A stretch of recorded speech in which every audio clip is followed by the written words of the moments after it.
Hi everyone, welcome back to How Logical. In today's video, I'm going to show you how to redeem your Xbox gift card. Keep watching the video till the end and don't forget to subscribe to our channel if you've not yet. Also press the notification bell icon so that YouTube will notify you whenever we post a new video. If you'd like to redeem your gift card and code to make your Xbox purchases and extend your Microsoft subscriptions, then here's how to do it. Open up your web browser and go to xbox.com, or you can also open up your Xbox application if you have it downloaded on a device. Let me open up a web browser. In the address bar at the top, type in www.xbox.com and press enter. Go ahead and sign into your Microsoft account first, and once you are in, click on your profile picture at the top right hand corner. This will bring up a pop-up. Click on these three dots right next to the Xbox profile link and you'll be able to see a button that says redeem code. Click it on and then type in a 25 characters long code in the text field. Remember that your code includes both numbers and letters.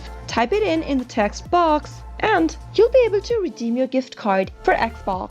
That is how you'll be able to do it. I hope the tutorial was helpful to you. If it was, go ahead and give us a thumbs up. Comment down below in the comment box if you have a question or a feedback for us. I'll soon be back with more tutorial videos like this. Thank you for watching.